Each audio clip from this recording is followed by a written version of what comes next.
नमस्कार मित्रों, जोहार। मैं दीपक कुमार DRGP 1 नया चैनल पर आपका स्वागत करता हूं, विभाग से जुड़ी हुई नई जानकारी के साथ। मित्रों, अभी झारखंड में सभी शिक्षकों का TNA एग्जाम होना है। एग्जाम का शेड्यूल जारी हो चुका है। 18, 19, 20 तारीख को 2 सिटिंग में एग्जाम होना है। आपका किस दिन एग्जाम होगा, ये आपको 3 तरीका से पता चल गया होगा। पहला तरीका है, आप सेंटा ऐप में जाकर देख सकते हैं अपना शेड्यूल कि आपका कौन सिटिंग में एग्जाम है, कौन डेट को है। दूसरा है, आपके रजिस्टर्ड ईमेल आईडी पर मेल आ गया होगा, वहां से भी आप जाके चेक कर सकते हैं। और तीसरा है, आपके रजिस्टर्ड फोन नंबर जो दिए हैं और उसी से यदि व्हाट्सएप चलता है तो आपको व्हाट्सएप पर भी मैसेज आ गया होगा। तो ये 3 तरीका से आप अपने परीक्षा के शेड्यूल को देख सकते हैं। बहुत सारे मित्र फोन करके कह रहे थे कि कुछ नया गेस्ट क्वेश्चन आया है क्या सर? तो बस नया गेस्ट क्वेश्चन जो आया है उसी पर मैं ये वीडियो बना रहा हूँ, जो आपके लिए परीक्षा उपयोगी है। तो यह है sample question paper general pedagogy Santa TQ 2025 का। तो इसमें जो है महत्वपूर्ण प्रश्नोत्तर है, गेस्ट क्वेश्चन है, मॉडल सेट आप इसको कर सकते हैं, जो सेंटा ऐप के द्वारा जारी किया गया है। तो इसी के प्रश्न हम लोग देखेंगे, उसके उत्तर को देखेंगे और इसी टाइप के प्रश्न आपके भी आएंगे। तो यहाँ पर जो क्वेश्चन है उसको 2 भाग में बांटा गया है। तो जनरल पेडागोजी है और दूसरा है प्रोफेशनल कंपटीशन। तो यहाँ पर पहला है जो सामान्य शिक्षा शास्त्र जनरल पेडागोजी, इसका पहला क्वेश्चन है कि दी गई छवि में वाइगोत्स्की के विकास के सिद्धांत के अनुसार क्षेत्र ए को संदर्भित करने के लिए किस शब्द का प्रयोग किया गया है?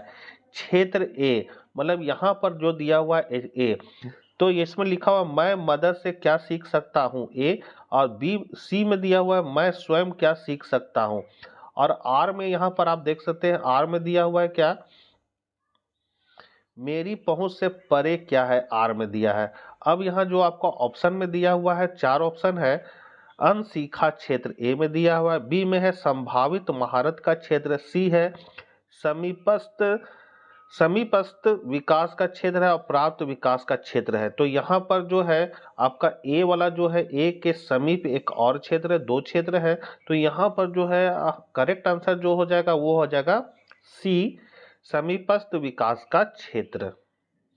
दूसरा क्वेश्चन है, कक्षा में विद्यार्थियों की भागीदारी को प्रोत्साहित करने के लिए निम्नलिखित में कौन सा आदर्श पहला कदम होगा? तो पहला कदम है कि पहला यहाँ ऑप्शन में दिया है कक्षा कार्य के रूप में अधिक कठिन गतिविधियां सौंपना, बी है अभिभावक शिक्षक बैठकों का अधिक बार आयोजन करना, सी है सकारात्मक और समावेशी कक्षा संस्कृति को बढ़ावा देना, और डी है केवल उन छात्रों को प्रोत्साहित करना जो स्मार्ट प्रश्न पूछते हैं। तो इसका करेक्ट आंसर जो हो वो हो जाएगा वो सी हो जाएगा, सकारात्मकता और समावेशी कक्षा संस्कृति को बढ़ावा देना। तीसरा क्वेश्चन है, एक स्कूल में एक समयावधि होती है जिसे शून्यकाल कहते हैं, जहां प्रत्येक शिक्षक को अपनी कक्षा में अपने निर्धारित छात्रों के साथ रहना होता है। इस समय का प्रभावी उपयोग करने के लिए एक शिक्षक निम्नलिखित में से क्या कर सकता है?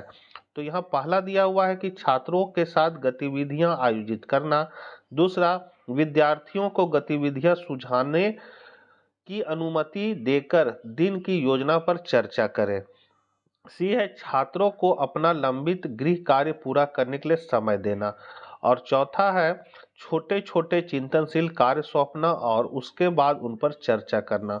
अब इस यहाँ पर 4 ऑप्शन आपका जो दिया हुआ है केवल दूसरा और तीसरा होगा, या फिर केवल पहला और चौथा होगा, या फिर 1 और 2 और 3 होगा, या फिर 1 2 3 4 होगा। तो इसमें जो आपका करेक्ट आंसर हो जाएगा वो आपका हो जाएगा 1, छात्रों के साथ गतिविधियां आयोजित करना, और 4, छोटे छोटे चिंतनशील कार्य सौंपना और उसके बाद उन पर चर्चा करना। तो आपका करेक्ट आंसर जो है वो तीसरा का हो जाएगा बी, केवल 1 और 4। चौथा नंबर क्वेश्चन है, स्कूल काउंसलर की रिपोर्ट बताती है कि आपकी कक्षा की एक छात्रा मेघा एक प्रतिभाशाली विद्यार्थी है। आपने देखा होगा कि वह अपना काम जल्दी पूरा कर लेती है और अपने सहपाठियों की तुलना में अवधारणाओं को जल्दी समझ लेती है। मेघा की जरूरतों को पूरा करने के लिए निम्नलिखित में से कौन सा तरीका सबसे अच्छा है? तो यहाँ सबसे अच्छा जो है वो है मेघा को प्रोत्साहित करने के लिए उसे कुछ पाठों का कार्यभार संभालने दे। बी है मेघा की जिम्मेदारियों को बढ़ाने के लिए उसे कक्षा का मॉनिटर बनाए। सी है मेघा को चुनौती देने के लिए उसे अधिक जटिल कार्य करने को कहे। या लास्ट पॉइंट है डी, यदि मेघा को पहले से ही अवधारणा पता है तो उसे कक्षा छोड़ने की अनुमति दे। तो यहाँ जो आपका करेक्ट आंसर है चारों में से वो हो जाएगा आपका सी, मेघा को चुनौती देने के लिए उसे अधिक जटिल कार्य करने को कहे। 5वां नंबर है, एक शिक्षक कक्षा के प्रवेश द्वार पर खड़ा होकर छात्रों के अपनी सीटों पर बैठने का इंतजार करता है। इस प्रथा के संबंध में निम्नलिखित में कौन सा कथन सही है? तो यहाँ है पहला, यह अशाब्दिक संचार का एक उदाहरण है। दूसरा, यह अनुचित है क्योंकि शिक्षक को छात्रों के साथ संवाद करने के लिए केवल शब्दों का उपयोग करना चाहिए। तो यहाँ है कौन सही होगा? तो यहाँ है केवल मैं, बी है केवल द्वितीय, और सी है एक और दो दोनों, और डी है ना तो एक और ना ही दो। तो यहाँ पर करेक्ट आंसर जो है वो हो जाएगा आपका केवल मैं, 5वां का ए हो जाएगा। 6ठा नंबर है, यदि आप किसी छात्र को मेटाकॉग्निटिविटी कौशल विकसित करने में मदद कर रहे हैं तो सीखने के कार्य से पहले निम्नलिखित में कौन सा प्रश्न पूछना सबसे उपयुक्त होगा? इस कार्य को पूरा करने में आपको कितना समय लगेगा? बी, इस कार्य को पूरा करने के लिए आपको किन संसाधनों की आवश्यकता है? या फिर सी है, इस कार्य के लिए आप अपना पहला कदम कैसे तय करेंगे? या फिर डी है, इस कार्य में क्या क्या गतिविधियां शामिल है और आप उसकी योजना किस क्रम में बनाएंगे? तो इसका जो करेक्ट आंसर है वो आपका हो जाएगा घ, मतलब डी। 7वां नंबर है, सुश्री घोष ने अपनी कक्षा में एक लघु विषय पर बहुविकल्पीय परीक्षा आयोजित की। उन्होंने अंकों को सारणीबद्ध किया और प्रत्येक छात्र के अंक उसकी नोटबुक में लिखे। क्या यह रचनात्मक मूल्यांकन का उद्देश्य पूरा करता है? तो इसका करेक्ट आंसर जो है, सबसे पहले ऑप्शन आप लोग देख सकते हैं, इसका जो करेक्ट आंसर है वो आपका हो जाएगा बी, नहीं, रचनात्मक मूल्यांकन छात्रों को स्पष्ट फीडबैक देने के लिए लिया जाता है जो यहाँ नहीं दिया गया है। तो यहाँ पर आप क्वेश्चन देख लीजिए, इसका करेक्ट आंसर जो है वो है आपका बी हो जाएगा। 8वां नंबर क्वेश्चन है, स्मिथ 2020 के अनुसार जिन शिक्षकों ने सक्रिय व्यवहार प्रबंध तकनीकों का उपयोग किया, यानी मामूली विघटनकारी व्यवहारों को बढ़ने से पहले पहचानना और उनका जवाब देना, वे कक्षा के प्रवाह में रुकावटों से बचने और सकारात्मक शिक्षण वातावरण बनाने में सक्षम थे। तो कक्षा के दौरान मीरा कुछ बना रही है और अपने पड़ोसी छात्र को उसे दिखाने की कोशिश कर रही है। निम्नलिखित में कौन सी रणनीति उपरोक्त सक्रिय दृष्टिकोण के साथ सबसे अधिक मेल खाती है? तो यहाँ पर आप क्वेश्चन देख लिए हैं, सीधे हम लोग इसका आंसर पे चलते हैं। इसका आंसर है 4 गो है ऑप्शन। इसका जो करेक्ट आंसर हो जाएगा वो हो जाएगा आपका ग, व्यवधान उत्पन्न करने वाले छात्र के निकट खड़े होकर सूक्ष्म रूप से ध्यान आकर्षित करने का संकेत देना। 9वां नंबर क्वेश्चन है, इनमें से कौन सा सर्पिल पाठ्यक्रम का सटीक वर्णन करता है? तो सटीक वर्णन आप ऑप्शन देख सकते हैं, सर्पिल पाठ्यक्रम। तो यहाँ पर आपका करेक्ट आंसर जो है वो डी हो जाएगा, पिछली अवधारणाओं के सुदृढ़ीकरण को प्रोत्साहित करता है। 10वां नंबर क्वेश्चन है, निम्नलिखित में से कौन सा शिक्षक कक्षा में स्व मूल्यांकन का सबसे प्रभावी ढंग से उपयोग कर रहा है? तो इसका आप ऑप्शन देख सकते हैं, 4 ऑप्शन है। 4 ऑप्शन में जो आपका करेक्ट आंसर हो जाएगा वो हो जाएगा आपका बी, श्री पीयूष छात्रों को उसके काम पर विचार करने के लिए मार्गदर्शन देते हैं और अंतराल को बांटने में मदद करते हैं। 11 नंबर क्वेश्चन है, पाठ में कुछ बिंदुओं पर शिक्षक रुकता है और 2 विकल्पों वाला प्रश्न पूछता है। छात्रों को अपने हाथ ऊपर उठाकर अपनी उंगलियों से 1 या 2 दर्शाना होगा, जो इस बात पर निर्भर करेगा कि वे विकल्प एक या विकल्प दो से सहमत हैं या नहीं, यह मूल्यांकन का कौन सा रूप है। तो चार ऑप्शन आपका दिया हुआ है और मूल्यांकन का रूप पूछा जा रहा है, तो इसमें आपका करेक्ट आंसर हो जाएगा बी, समझ की जांच, CFU। 12 नंबर क्वेश्चन है, स्व एवं सहपाठी मूल्यांकन से मूल्यांकन के माध्यम से विद्यार्थी की समझ बढ़ती है। निम्नलिखित में से कौन सा निर्देश इस उद्देश्य के लिए सबसे कम उपयुक्त होगा। तो यहाँ चार ऑप्शन है, क ख ग घ। तो आपका करेक्ट आंसर जो है वो हो जाएगा आपका घ। इस पर टिप्पणी करें कि यह असाइनमेंट आपको भविष्य के पाठों को बेहतर ढंग से समझने में कैसे मदद करेगा। 13 नंबर क्वेश्चन है, यदि आप छात्रों को किसी कार्य के माध्यम से सहयोगात्मक कौशल विकसित करने में मदद कर रहे हैं, तो कार्य से पहले पूछे गए निम्नलिखित प्रश्नों में कौन सा प्रश्न उद्देश्य की पूर्ति में सबसे अधिक सहायक होगा। तो इसमें चार ऑप्शन है, आपका जो करेक्ट आंसर हो जाएगा वो हो जाएगा आपका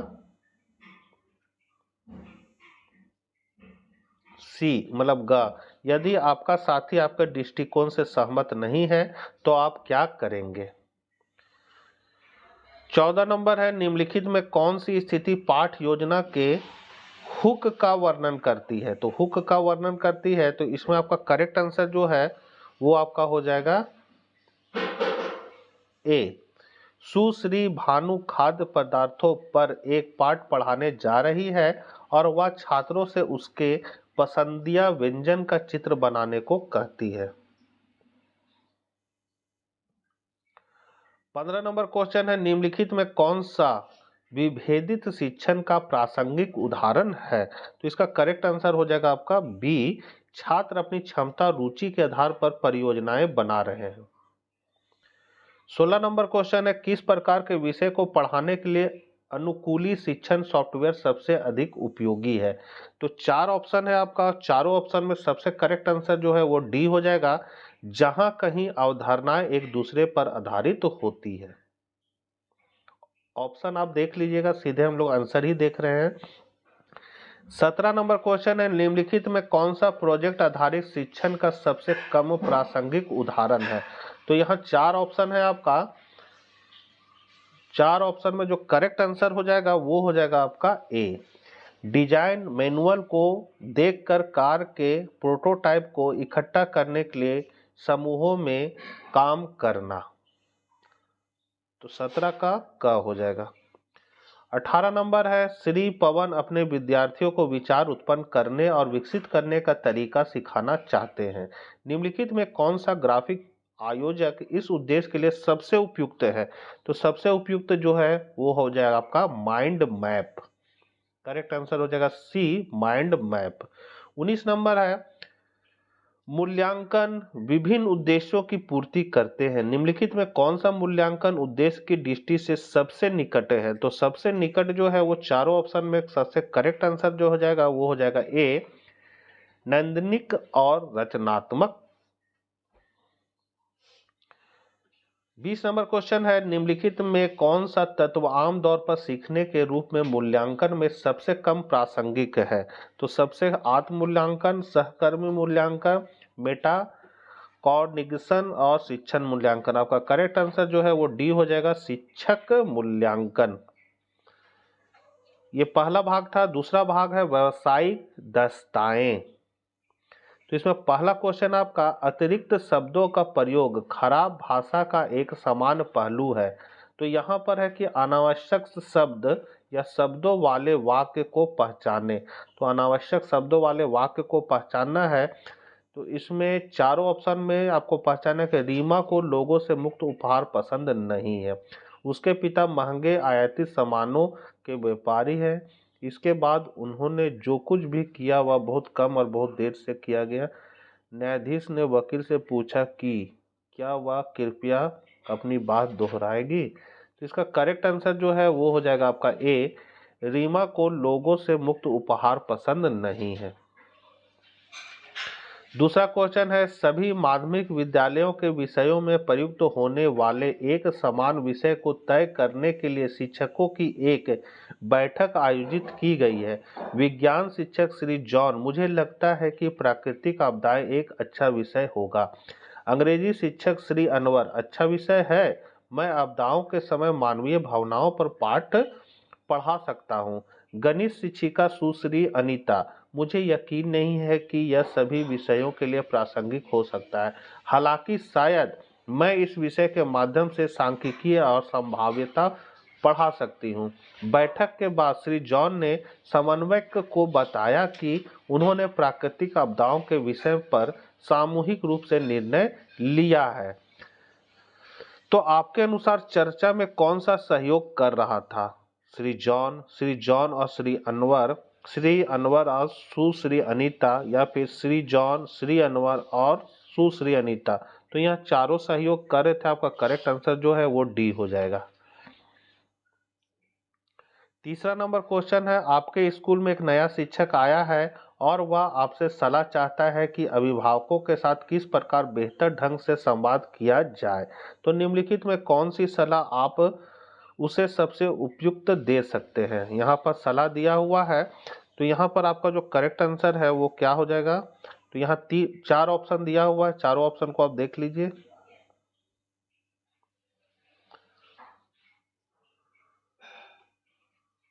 तो इसका करेक्ट आंसर जो है वो आपका हो जाएगा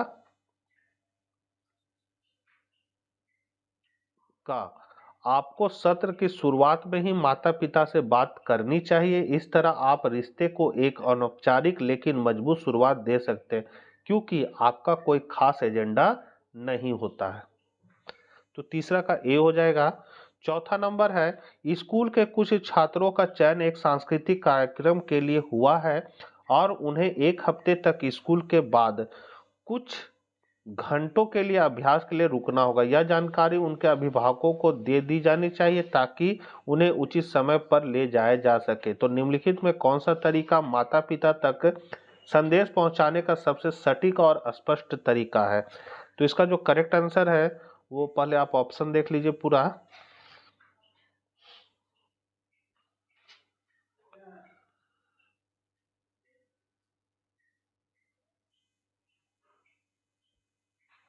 तो इसका करेक्ट आंसर जो है वो आपका हो जाएगा ख। आपके बच्चे का चयन एक सांस्कृतिक कार्यक्रम के लिए हुआ है और वह अगले सप्ताह प्रतिदिन स्कूल के बाद 2 घंटे स्कूल में रहेगा। कृपया उसे लाने की व्यवस्था तद अनुसार करें। धन्यवाद। पांचवा नंबर है, माता पिता अभिभावक को उनके बच्चे के स्कूल में शुल्क भुगतान पद्धति में परिवर्तन के बारे में सूचित किया जाना चाहिए। निम्नलिखित में कौन सा तरीका इस बारे में संवाद करने का सबसे अच्छा तरीका है? तो चार ऑप्शन है, चारों ऑप्शन में जो सबसे सही तरीका है वो हो जाएगा ग, आवश्यक वितरण के साथ माता पिता को सीधे सूचना भेजें।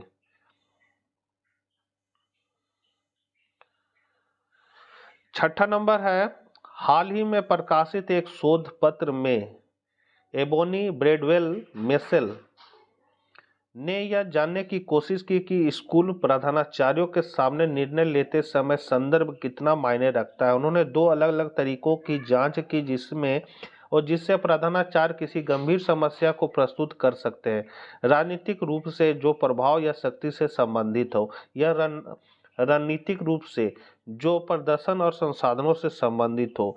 वह यह देखना चाहती थी कि क्या इस तरह के ढांचे का उन लोगों पर प्रभाव पड़ता है जिनसे वे मदद मांगना चाहते हैं। उन्होंने पाया कि जब लोग अपनी समस्याओं को राजनीतिक रूप से प्रस्तुत करते हैं तो वे उन सलाहकारों की ओर अधिक रुख करते हैं जिन्हें वे विश्वसनीय और प्रभावशाली मानते हैं, लेकिन जब वे समस्याओं को रणनीतिक रूप से प्रस्तुत करते हैं तो वे उन लोगों की ओर अधिक रुख करते हैं जिन्हें वे सुलभ और संसाधन संपन्न समझते हैं। तो यहाँ पर उपरोक्त गद्यांश के अनुसार निम्नलिखित में कौन सा सत्य है? तो यहाँ चार ऑप्शन आप देख सकते हैं, चारों ऑप्शन में आपको सत्य को ढूंढ लेना है। तो जो सत्य होगा तो आपका करेक्ट आंसर जो है वो हो जाएगा ए। प्रिंसिपल समस्याओं को देखते समय पैटर्न का उपयोग करते हैं और उसी के अनुसार लोगों का चयन करते हैं।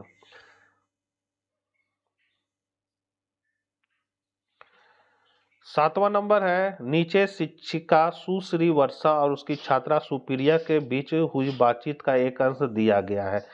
सुश्री वर्षा, सुप्रिया, मुझे लगता है कि आपको रमेश के साथ थोड़ा नरमी से पेश आना चाहिए था। हाल ही में उसके हालात बहुत मुश्किल रहे हैं। अगर आप उन पर चिल्लाएगी तो उसे और भी ज़्यादा ठेस पहुंच सकती है। आपकी क्या राय है? सुप्रिया, मैडम, मुझे नहीं लगता है कि मैंने कुछ गलत किया। रमेश सोनाली को परेशान कर रहा था, इसलिए मैंने उसका बचाव किया क्योंकि वो मेरी दोस्त है। मुझे परवाह नहीं है कि रमेश को इस बारे में कैसा लगता है।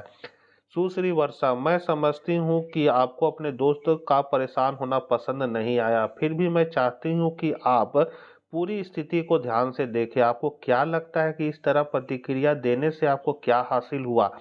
सुप्रिया, मैं तो बस सोनाली की रक्षा कर रही थी मैडम, बात पाने या खोने की नहीं है। सुश्री वर्षा, मैं समझती हूँ, लेकिन मैं चाहती हूँ कि आप गहराई से सोचें। क्या आपको लगता है कि आप अलग तरह से प्रतिक्रिया दे सकती है? अगर आपको ऐसा किया तो क्या बदलाव आ सकता है? क्या आपको लगता है कि सुश्री वर्षा सुप्रिया के साथ बातचीत में सम्मानजनक थी? औचित्य सिद्ध कीजिए। तो उत्तर नहीं, क्योंकि वह लगातार लगातार सुप्रिया के दृष्टिकोण का विरोध कर रही थी।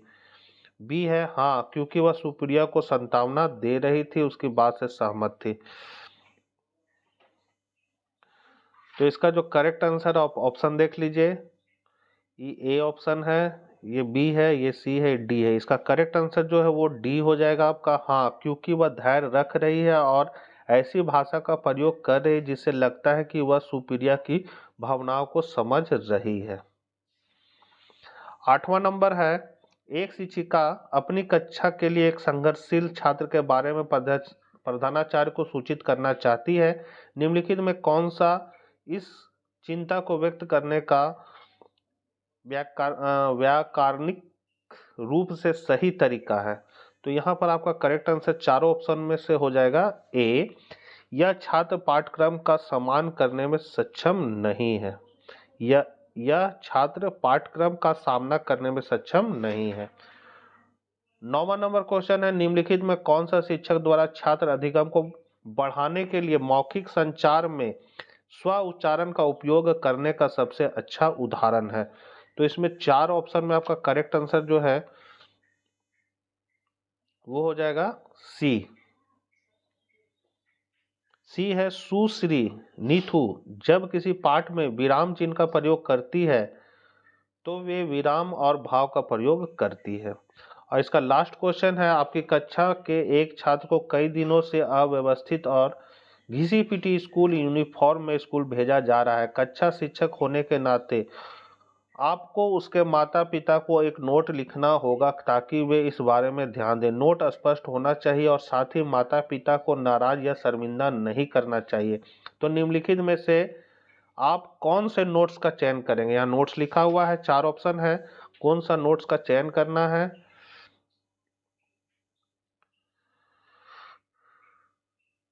तो इसका करेक्ट आंसर जो है वो है हो जाएगा आपका बी। आपका बच्चा स्कूल में गंदी यूनिफॉर्म पहनकर आ रहा है।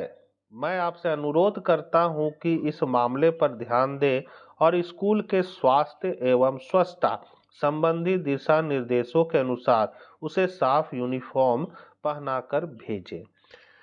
तो ये थे आपके मॉडल क्वेश्चन जो सेंटा द्वारा जारी किया गया है, आपके लिए परीक्षा उपयोगी है।